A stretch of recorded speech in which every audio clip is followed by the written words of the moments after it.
যুদ্ধবিরতি নিয়ে আলোচনার মধ্যে ইউক্রেনে ব্যাপক হামলা রাশিয়ার, শিশুসহ নিহত 15। কিয়েভকে নিরাপত্তা নিশ্চয়তা দিতে চায় পশ্চিমারা, কড়া ভাষায় সতর্ক করল মস্কো।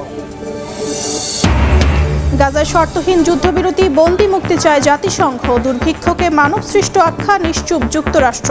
দখলদারদের হামলায় নিহত আরও 51 ফিলিস্তিনি। রাষ্ট্রদূত বহিষ্কার কেন্দ্র করে ইরান অস্ট্রেলিয়া উত্তেজনা। আলবানিজ প্রশাসনের সিদ্ধান্তের তীব্র নিন্দা তেহরানের। ইহুদি বিদ্বেষ কর্মকাণ্ডে সম্পৃক্ততার অভিযোগ অস্বীকার। ভারতে ভোট চুরির মূল হোতা নরেন্দ্র মোদী, বিজেপি ও নির্বাচন কমিশন। অভিযোগ কংগ্রেস নেতা রাহুল গান্ধীর। বিহার বিধানসভায় প্রতিরোধের হুঁশিয়ারি। এবং মার্কিন শুল্ক আরোপের জেরে ভারতে 3 শহরে পোশাক কারখানা বন্ধ ঘোষণা। রফতানিতে 43% কমার শঙ্কা। পরিস্থিতি সামলাতে ব্যর্থ মোদী সরকার, বলছেন সাবেক কূটনীতিকরা। যুক্তরাষ্ট্রের মিনেসোটায় স্কুলের গির্জায় বন্দুক হামলা, 2 শিশু নিহত, আহত 17। হামলাকারীর মরদেহ উদ্ধার। সরকারি অফিসে পতাকা অর্ধনমিত রাখার নির্দেশ ট্রাম্পের। ইউক্রেন যুদ্ধ থামাতে কূটনৈতিক তৎপরতা বাড়ছে। পশ্চিমা দেশগুলো বলছে, ইউক্রেনকে দেয়া নিরাপত্তা নিশ্চয়তার মূল লক্ষ্য হবে দীর্ঘমেয়াদে সেনাবাহিনীকে দেশ রক্ষায় সক্ষম করা। তবে প্রস্তাবে কড়া আপত্তি জানিয়ে রাশিয়া জানিয়েছে, ইউরোপীয় শান্তিরক্ষী বাহিনী মোতায়েন মানেই ন্যাটোর উপস্থিতি, যা কোনোভাবেই মেনে নেওয়া হবে না। কূটনৈতিক আলোচনার মধ্যেই পাল্টাপাল্টি হামলা অব্যাহত আছে। কিয়েভে রাশিয়ার হামলায় 4 শিশু সহ অন্তত 15 জন নিহত হয়েছেন। ইউক্রেনের পল্টোভা, সুমি ও চেরনিহিভ অঞ্চলে ব্যাপক হামলা চালিয়েছে রাশিয়া। এতে 1 লাখেরও বেশি পরিবার বিদ্যুৎহীন হয়ে পড়ে। এছাড়া খার্কিভে একটি স্কুল ও খেরসনে একটি বহুতল আবাসিক ভবনেও আঘাত হেনেছে রুশ ক্ষেপণাস্ত্র ও ড্রোন। ইউক্রেনীয় বিমান বাহিনী দাবি করেছে, এক রাতের হামলায় ছোড়া 95টি ড্রোনের মধ্যে 74টি ভূপাতিত করেছে তারা। হামলার শিকার হয়েছে রাশিয়াও। ইউক্রেনীয় গোয়েন্দা সূত্র জানিয়েছে, মঙ্গলবার স্থানীয় সময় রাতে রাশিয়ার রিয়াজান শহরের কাছে একটি তেল পাইপলাইনে শক্তিশালী বিস্ফোরণ ঘটে। এই পাইপলাইন দিয়ে মস্কো ও রুশ সেনাদের জ্বালানি সরবরাহ হতো। বিস্ফোরণের পর তা অনির্দিষ্টকালের জন্য বন্ধ হয়ে গেছে। এদিকে বুধবার রুশ প্রতিরক্ষা মন্ত্রণালয় দাবি করেছে, দোনেস্ক অঞ্চলের একটি গ্রাম তারা দখল করেছে।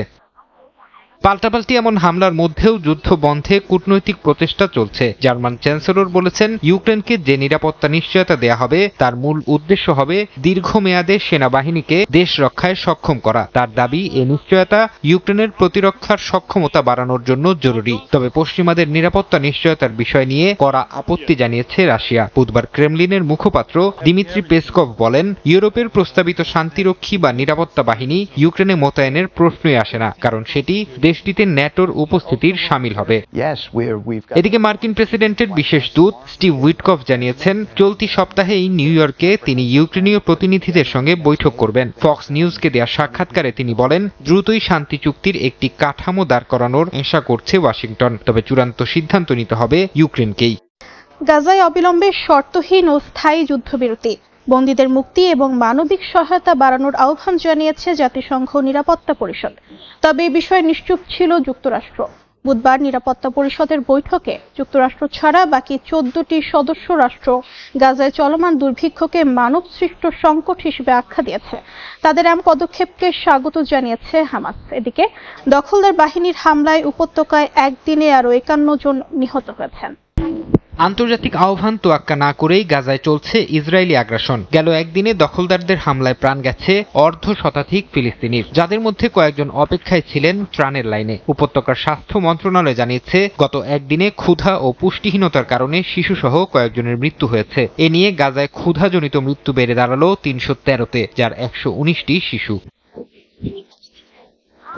এই দুর্ভিক্ষের মধ্যেও গাজা সিটি দখলের জন্য ট্যাঙ্ক ও যুদ্ধ বিমান ব্যবহার করে ধ্বংসযজ্ঞ চালাচ্ছে ইসরায়েল। সীমান্তে অতিরিক্ত সেনা মোতায়েন রাখা হয়েছে। ইসরায়েলের দাবি, জাবালিয়া এলাকায় হামাসের টানেল ধ্বংস ও এলাকার নিয়ন্ত্রণ বাড়াতে সামরিক অভিযান জোরদার করা হয়েছে। স্থানীয়রা জানিয়েছেন, সীমান্ত এলাকায় ধোঁয়া ও বিস্ফোরণের আওয়াজ গাজা শহর জুড়ে শোনা গেছে। জাতিসংঘ নিরাপত্তা পরিষদের বৈঠক বসে। যুক্তরাষ্ট্র ছাড়া বাকি 14টি সদস্য রাষ্ট্র গাজায় চলমান দুর্ভিক্ষকে মানব সৃষ্ট সংকট হিসেবে আখ্যা দিয়েছে। তারা বিশেষভাবে শিশুদের মধ্যে মারাত্মক পুষ্টিহীনতা নিয়ে উদ্বেগ প্রকাশ করেছে। অবিলম্বে শর্তহীন ও স্থায়ী যুদ্ধবিরতি, বন্দীদের মুক্তি এবং মানবিক সহায়তা বাড়ানোর আহ্বান জানিয়েছে। ইসরায়েলকে সব সহায়তা অবরোধ অবিলম্বে তুলে নেয়ার কথা বলেছে তারা। নিরাপত্তা পরিষদের বাকি সদস্যরা গাজায় দুর্ভিক্ষকে মানব সৃষ্ট সংকট হিসেবে আখ্যা দিলেও এ বিষয়ে কিছু বলেনি মার্কিন প্রতিনিধি। এদিন যুক্তরাষ্ট্র ছাড়া বাকি সদস্য রাষ্ট্রের যৌথ বিবৃতিতে ইসরায়েলের সামরিক অভিযান সম্প্রসারণ বন্ধের আহ্বান জানানো হয়েছে। জাতিসংঘের নিরাপত্তা পরিষদের বৈঠকে গাজার দুর্ভিক্ষকে মানব সৃষ্ট সংকট আখ্যা দেয়াকে স্বাগত জানিয়েছে হামাস। একই সঙ্গে ইসরায়েলের আগ্রাসনের বিষয়ে যুক্তরাষ্ট্রের নিশ্চুপ থাকার প্রতি নিন্দা জানিয়ে ফিলিস্তিনের স্বাধীনতাকামী সংগঠনটি বলেছে, উপত্যকায় চলমান মানবতা বিরোধী অপরাধ ও দুর্ভিক্ষের জন্য ওয়াশিংটনও সমানভাবে দায়ী। ইসরায়েল যুক্তরাষ্ট্র দ্বিপাক্ষিক সম্পর্ক ও গাজা ইস্যুতে বুধবার মার্কিন পররাষ্ট্রমন্ত্রী মার্কো রুবিওর সঙ্গে বৈঠক করেছেন ইসরায়েলি পররাষ্ট্রমন্ত্রী গিডিয়ন স্যার। পরে সাংবাদিকদের প্রশ্নের জবাবে গিডিয়ন বলেন, ফিলিস্তিন রাষ্ট্র প্রতিষ্ঠা বা স্বীকৃতির বিষয়ে কোনো পরিকল্পনা নেই তেল আবিবের। এদিকে ইতালির প্রধানমন্ত্রী জর্জিয়া মেলোনি গাজায় সাংবাদিক হত্যার তীব্র নিন্দা জানিয়েছেন। তিনি গণমাধ্যমের স্বাধীনতার প্রতি আক্রমণ হিসেবে এই হামলার সমালোচনা করেছেন এবং গাজায় সহায়তা প্রবেশ ও সামরিক দখল বন্ধে ইসরায়েলের প্রতি আহ্বান জানিয়েছেন। রাষ্ট্রদূত বহিষ্কার ও দূতাবাসের কার্যক্রম বন্ধে অস্ট্রেলিয়ার সিদ্ধান্তের তীব্র নিন্দা জানিয়েছে ইরান। ইহুদি বিদ্বেষ কর্মকাণ্ডে ইরানের সম্পৃক্ততা আছে ক্যানবেরার এমন অভিযোগ অস্বীকার করেছে তেহরান। এই পদক্ষেপকে অন্যায্য ও কূটনৈতিক প্রথার পরিপন্থী আখ্যা দিয়ে পাল্টা প্রতিক্রিয়ার হুঁশিয়ারি দিয়েছে ইরানের পররাষ্ট্র মন্ত্রণালয়। এর জেরে অস্ট্রেলীয় পররাষ্ট্রমন্ত্রী জানান, দীর্ঘ তদন্ত শেষে এই সিদ্ধান্ত নিয়েছে সরকার। আলবানিজ প্রশাসনের সিদ্ধান্তকে স্বাগত জানিয়েছে ইসরায়েল। সিডনি ও মেলবোর্নে ইহুদি উপাসনালয়ে অগ্নিসংযোগের অভিযোগ তুলে সম্প্রতি ইরানের রাষ্ট্রদূত আহমদ সাদিকিকে বহিষ্কারের ঘোষণা দেয় অস্ট্রেলিয়া। 7 দিনের মধ্যে রাষ্ট্রদূত ও 3 কর্মকর্তাকে দেশ ছাড়ার নির্দেশ দেওয়া হয়। এই সিদ্ধান্তের পর বুধবার প্রথমবার গণমাধ্যমের সামনে দেখা গেছে আহমদ সাদিকিকে। ক্যানবেরায় ইরানি দূতাবাস ছাড়ার সময় অস্ট্রেলীয়দের প্রতি ভালোবাসা প্রকাশ করেন তিনি। এদিকে অস্ট্রেলিয়া সরকারের এই পদক্ষেপের তীব্র প্রতিক্রিয়া জানিয়েছে ইরান। ইহুদি বিদ্বেষ কর্মকাণ্ডে ইরানের সম্পৃক্ততার এমন অভিযোগ অস্বীকার করেছে তেহরান। রাষ্ট্রদূত বহিষ্কারের সিদ্ধান্তকে অন্যায্য ও কূটনৈতিক প্রথার পরিপন্থী আখ্যা দিয়ে পাল্টা প্রতিক্রিয়ার হুঁশিয়ারি দিয়েছে দেশটির পররাষ্ট্র মন্ত্রণালয়। বিবৃতিতে বলা হয়, ইহুদি বিদ্বেষ পশ্চিমা ও ইউরোপীয়দের রাজনৈতিক হাতিয়ার, যা বহু বছর ধরে ব্যবহার করে আসছে। এভাবে পশ্চিমারা ফিলিস্তিন দখল, জাতিবিদ্বেষ ও গণহত্যা থেকে মনোযোগ সরানোর চেষ্টা করছে। এদিকে ইরানি পররাষ্ট্রমন্ত্রী আব্বাস আরাকচি অস্ট্রেলিয়ার প্রধানমন্ত্রী অ্যান্থনি আলবানিজকে দুর্বল নেতা হিসেবে আখ্যা দিয়েছেন। এর পরিপ্রেক্ষিতে অস্ট্রেলীয় পররাষ্ট্রমন্ত্রী পেনি ওং জানান, দীর্ঘ তদন্ত শেষে এই সিদ্ধান্ত নিয়েছে সরকার। একই সঙ্গে ইরান স্পষ্টভাবেই সীমা অতিক্রম করেছে বলেও মন্তব্য করেন তিনি। এদিকে আলবানিজ প্রশাসনের সিদ্ধান্তকে স্বাগত জানিয়েছে ইসরায়েল। এই টানাপোড়েনে 5 দশকেরও বেশি সময় ধরে চলা দুই দেশের কূটনৈতিক সম্পর্ক কার্যত ভেঙে পড়ছে বলে মনে করছেন বিশ্লেষকরা। তবে অস্ট্রেলিয়া ইরান উত্তেজনা নতুন নয়। দেশ দুটি বারবার ঘাত প্রতিঘাতের মধ্য দিয়ে গেছে। 60-এর দশকে ইউরেনিয়াম বাণিজ্য, শীতল যুদ্ধ, ইসলামী বিপ্লব, ইরান ইরাক যুদ্ধ, পরমাণু কর্মসূচি ও বন্দি কূটনীতির নানা ধাপ অতিক্রম করেছে। 2015 সালের পরমাণু চুক্তিতে উষ্ণতা ফিরলেও ট্রাম্প প্রশাসনের প্রত্যাহারে আবারও ভেঙে পড়ে। ভারতে প্রধানমন্ত্রী নরেন্দ্র মোদী, ক্ষমতাসীন বিজেপি ও নির্বাচন কমিশন একজোট হয়ে ভোট চুরি করছে বলে অভিযোগ করেছেন কংগ্রেস নেতা রাহুল গান্ধী। বৃহস্পতিবার বিহারে এক সমাবেশে অংশ নিয়ে এই মন্তব্য করেন তিনি। বিহারের বিধানসভা নির্বাচনকে বিজেপিকে ভোট চুরি করতে দেয়া হবে না বলেও মন্তব্য করেন রাহুল গান্ধী। এদিন ভারতের প্রধানমন্ত্রীকে নিশানা করে কংগ্রেস নেতা আরো বলেন, মোদীর জনপ্রিয়তা গড়ে উঠেছে তথাকথিত কিছু বন্ধু ও গণমাধ্যমের সহায়তায়। বিহারে কংগ্রেসের ভোটার অধিকার যাত্রা মিডিয়ায় প্রচার পাচ্ছে না বলেও অভিযোগ করেন তিনি। এদিনও মোটরসাইকেল র্যালিতে অংশ নেন রাহুল গান্ধী।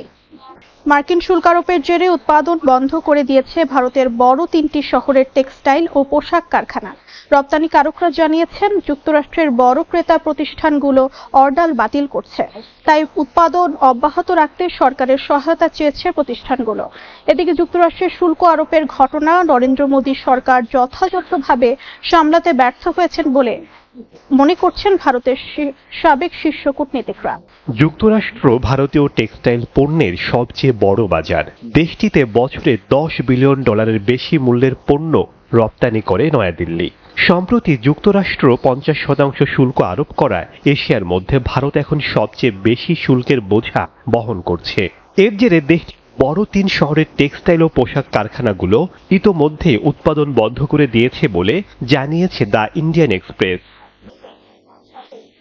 ভারতীয় রপ্তানিকারকদের সংগঠন federation of Indian export organisations জানিয়েছে, অতিরিক্ত শুল্ক আরোপের কারণে তিরুপুর, নয়ডা ও সুরাটের টেক্সটাইল ও পোশাক কারখানাগুলো উৎপাদন বন্ধ করতে বাধ্য হয়েছে। কারণ খরচ বেড়ে যাওয়ায় প্রতিযোগিতা ধরে রাখা কঠিন হয়ে পড়েছে। এ অবস্থায় অবিলম্বে সরকারের সহায়তা চেয়েছে কারখানাগুলো। এদিকে ভারত সরকার এখনো এ বিষয়ে আনুষ্ঠানিক কোনো প্রতিক্রিয়া জানায়নি। বস্ত্র ও পোশাক রপ্তানিকারকরা আরও জানিয়েছেন, যুক্তরাষ্ট্রের বড় ক্রেতা প্রতিষ্ঠান অ্যামাজন, ওয়ালমার্ট, টার্গেট এবং গ্যাপ অর্ডার বাতিল করেছে। কারণ তারা অতিরিক্ত খরচ ক্রেতাদের উপর চাপাতে চান না, তাই পণ্যের দাম কমাতে বলেছেন।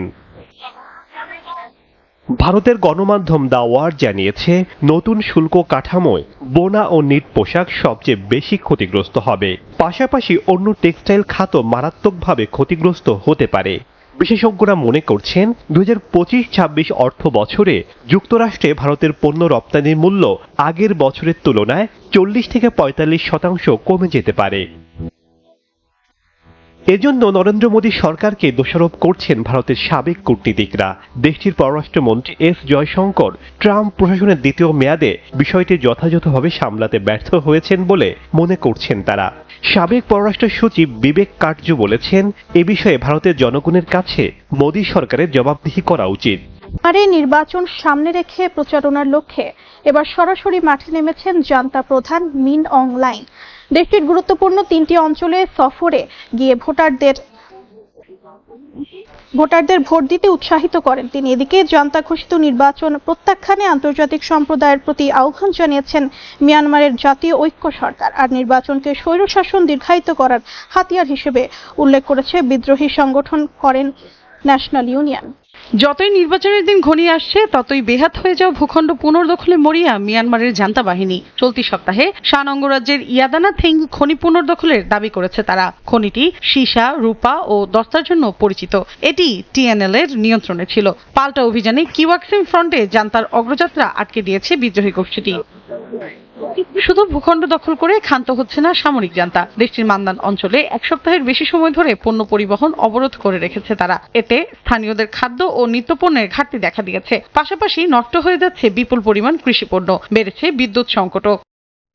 এরই মধ্যে নির্বাচনী প্রচারণায় সরাসরি মাঠে নেমেছেন জান্তা প্রধান মিন অং হ্লাইং। সম্প্রতি দেশটির বাণিজ্যিক রাজধানী ইয়াঙ্গুন, বাগো ও মাগওয়ে অঞ্চলের বিভিন্ন শহরে গিয়ে ভোটারদের ভোট দিতে উৎসাহিত করেছেন তিনি। এ অবস্থায় নির্বাচনের বিরুদ্ধে সোচ্চার হয়েছে দেশটির অন্যতম প্রভাবশালী বিদ্রোহী সংগঠন কারেন্ট ন্যাশনাল ইউনিয়ন। এক বিবৃতিতে তারা জানায়, এই নির্বাচন সংকট সমাধান নয়, বরং জান্তার স্বৈরশাসন দীর্ঘায়িত করবে। ভোটে অংশ নেয়া রাজনৈতিক দল বা ব্যক্তি ইতিহাসের চোখে স্বৈরশাসনের সহযোগী হিসেবে চিহ্নিত হবে। আসন্ন নির্বাচন প্রত্যাখ্যান করেছে মিয়ানমারের জাতীয় ঐক্য সরকার। এক বিবৃতিতে তারা জানায়, এটি ভুয়া নির্বাচন, যার লক্ষ্য ক্ষমতা আঁকড়ে ধরা আর যুদ্ধাপরাধীদের রক্ষা করা। মিয়ানমারের ভবিষ্যৎ জনগণের দ্বারা পরিচালিত অন্তর্ভুক্তিমূলক ও গণতান্ত্রিক প্রক্রিয়ার মাধ্যমে নির্ধারিত হবে। এ অবস্থায় জালিয়াতিপূর্ণ নির্বাচন প্রত্যাখ্যান করতে আন্তর্জাতিক সম্প্রদায়ের প্রতি আহ্বানও জানিয়েছে এনইউজি। ভারতের জম্মু কাশ্মীরে প্রবল বর্ষণ ও ভূমিধসে প্রাণহানি বেড়ে দাঁড়িয়েছে 41 জনে। ক্ষতিগ্রস্ত হয়েছে রাস্তাঘাট, রেল ও শিক্ষা প্রতিষ্ঠান। এদিকে পাকিস্তানের পাঞ্জাব প্রদেশে বন্যায় অন্তত 15 জনের মৃত্যু হয়েছে। টাইফুন কাজিকির আঘাতে ভিয়েতনামে মারা গেছেন 7 জন। চীনের বেশ কিছু অঞ্চলে রেড অ্যালার্ট জারি করা হয়েছে। ভারতের জম্মু কাশ্মীরে আকস্মিক বন্যা ও ভূমিধসে ফুটে উঠছে ক্ষয়ক্ষতির চিহ্ন। পানির স্রোতে ঘরবাড়ি, দোকান ও সেতু ভেসে গেছে। বাড়ছে হতাহতের সংখ্যা। অনেকে প্রাণে বাঁচলেও সবকিছু হারিয়ে নিঃস্ব হয়েছেন। নিখোঁজদের সন্ধানে চলছে উদ্ধার কাজ। এদিকে ভারত বাঁধ ছেড়ে দেওয়ায় অতিরিক্ত পানিতে পাকিস্তানের সীমান্তবর্তী অঞ্চল তলিয়ে গেছে। পাঞ্জাব প্রদেশে ভয়াবহ বন্যায় বিপর্যস্ত হয়ে পড়েছে লোকালয়। প্রাণ হারিয়েছেন বেশ কয়েকজন। সুতলেজ, রাভি ও চেনাব নদীর পানিতে ডুবে গেছে গ্রামগঞ্জ। ক্ষতিগ্রস্ত হয়েছে ফসলি জমি ও অবকাঠামো। প্রাদেশিক সরকারের হিসেবে 35,000-এরও বেশি গবাদি পশু ও 1.5 লক্ষ মানুষকে নিরাপদ আশ্রয়ে সরিয়ে নেওয়া হয়েছে। সেনাবাহিনী, উদ্ধারকর্মী ও স্বেচ্ছাসেবীরা মিলিতভাবে ত্রাণ কার্যক্রম চালাচ্ছেন।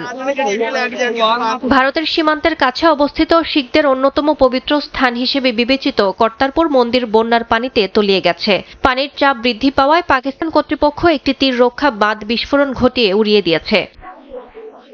এদিকে দক্ষিণ পূর্ব এশিয়ায় টাইফুন কাজিকি ভয়াবহ বিপর্যয় ডেকে এনেছে। থাইল্যান্ডে প্রাণ হারিয়েছেন বেশ কয়েকজন। দেশটির 8টি প্রদেশে বন্যায় প্রায় 180টি পরিবার ক্ষতিগ্রস্ত হয়েছে। ভিয়েতনামে প্রাণহানির পাশাপাশি বহু ঘরবাড়ি ও ফসলি জমি তলিয়ে গেছে। হাজারো মানুষকে নিরাপদ আশ্রয়ে সরিয়ে নেওয়া হয়েছে। চীনের বেশ কিছু এলাকায় জারি করা হয়েছে রেড অ্যালার্ট। মহারাষ্ট্রের পালঘরে ভবন ধসের ঘটনায় মৃতের সংখ্যা বেড়ে দাঁড়িয়েছে 15 জনে। এখনো নিখোঁজ রয়েছেন 2 জন। চলছে উদ্ধার কার্যক্রম। আহত 9 জনকে হাসপাতালে নেওয়া হয়েছে বলে জানিয়েছে স্থানীয় কর্তৃপক্ষ। ধসে যাওয়া ভবনটির নির্মাতাকে গ্রেফতার করেছে পুলিশ। তার বিরুদ্ধে খুনের চেষ্টা সহ অবহেলার অভিযোগে মামলা দায়ের করা হয়েছে। 2011-12 সালে নির্মিত ভবনটি বুধবার গভীর রাতে ধসে পড়ে। উদ্ধার কাজে যুক্ত হয়েছে স্থানীয় দমকল বাহিনী ও জাতীয় দুর্যোগ ব্যবস্থাপনার 2টি দল। মিনেসোটা অঙ্গরাজ্যে একটি স্কুলের গির্জায় ভয়াবহ বন্দুক হামলায় 2 শিশু নিহত হয়েছে। আহত হয়েছেন আরো অন্তত 17 জন। পরে ঘটনাস্থল থেকে হামলাকারীর মরদেহ উদ্ধার করা হয়। হামলার কারণ জানতে তদন্তে নেমেছে আইন শৃঙ্খলা রক্ষাকারী বাহিনী। ভয়াবহ এই বন্দুক হামলার ঘটনায় গভীর শোক জানিয়ে সব সরকারি ভবনের পতাকা অর্ধনমিত রাখার নির্দেশ দিয়েছেন মার্কিন প্রেসিডেন্ট ডোনাল্ড ট্রাম্প। এছাড়া এই ঘটনায় শোক জানিয়েছেন মিনেসোটার গভর্নর টিম ওয়ালস ও মিনিয়াপলিসের মেয়র জেকব ফ্রে।